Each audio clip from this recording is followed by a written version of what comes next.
जो स्लोगन है reform perform और ट्रांसफॉर्म, ये कॉर्पोरेट स्लोगन होती है। परफॉर्म और पेरिश, आपने कहते हैं परफॉर्म और खत्म हो जाओ, आप कहते हैं रिफॉर्म परफॉर्म और ट्रांसफॉर्म। इस पर आप, मैं चाहता हूं थोड़ी सी आप इसको एक्सप्लेन करें कि ये विपक्ष कहता है ये सब मोदी जी के स्लोगन्स हैं, मगर आप इसको मैं बहुत सोच समझ करके बोलता हूँ जी।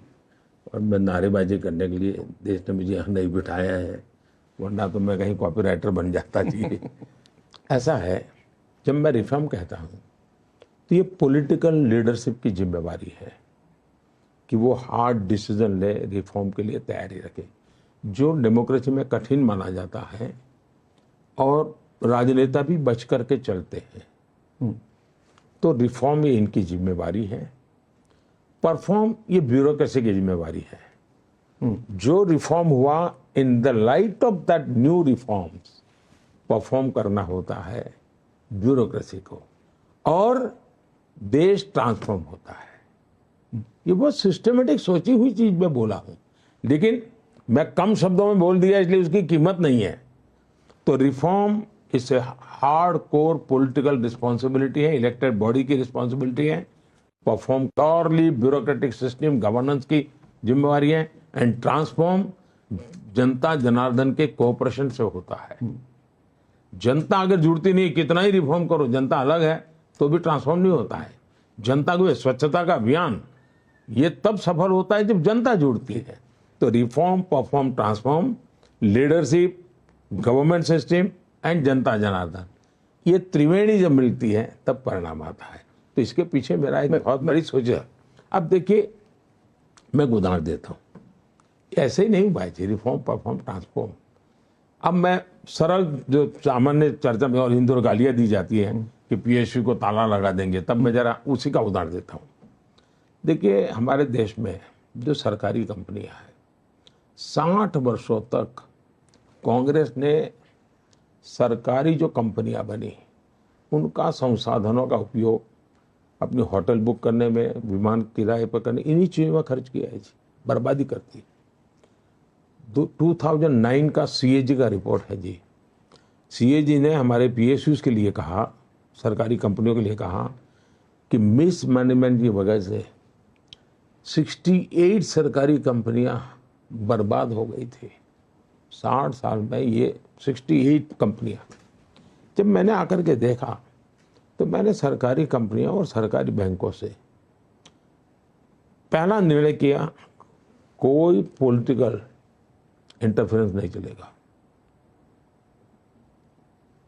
पॉलिटिकल इंटरवेंशन है, लेकिन पॉलिटिकल इंटरवेंशन होना चाहिए। आइडियाज, विचार, नयापन, वो जरूर आपको कहना चाहिए।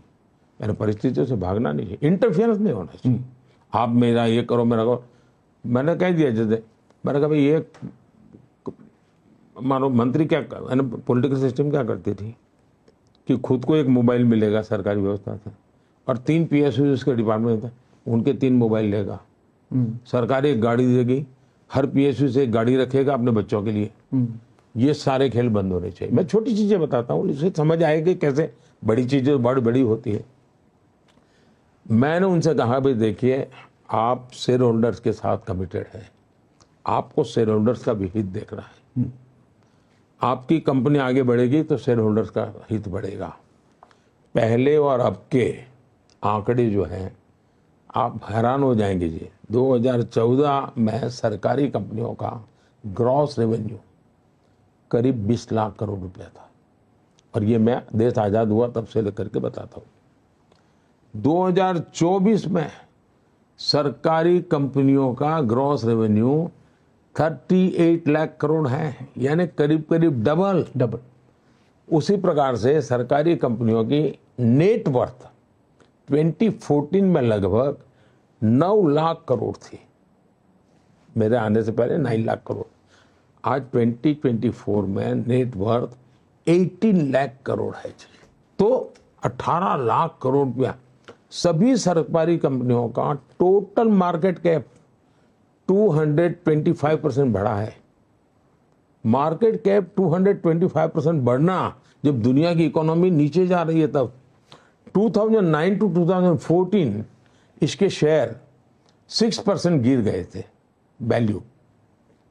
आज सरकारी कंपनियों के स्टॉक बहुत बेहतर प्रदर्शन कर रहे हैं, यानी जिसके आप ऐसे ही सरकारी बैंकों का हाल क्या था साहब? फोन बैंकिंग घोटाले की वजह से सरकारी 2008 में तो सबसे ज्यादा हुआ। बैंकों की हालत एकदम से, यानी दुनिया का विश्वास, जब आपकी बैंकिंग सिस्टम चरमराता है ना, जब बैंक सिस्टम चरमरा जाए दुनिया का विश्वास उठ जाता है। भारत में बैंक के रुपये कम गए उतना नहीं, पूरी दुनिया हमारे साथ जुड़ने को तैयार नहीं होते। मैं 14 में ये मुसीबत अनुभव करता था। 21 में से 11 बैंकें आरबीआई की निगरानी की सूची में थी, उसको डे टू डे मॉनिटर करना पड़ता था।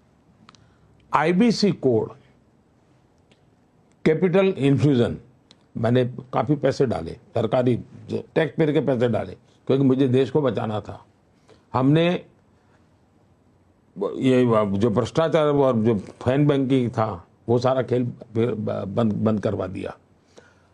1 लाख करोड़ से ज्यादा आज बैंकों का प्रॉफिट है, और इन बैंकों का जन्म हुआ तब से लेकर आज उनका हाईएस्ट प्रॉफिट है जी, भारत की बैंकों का।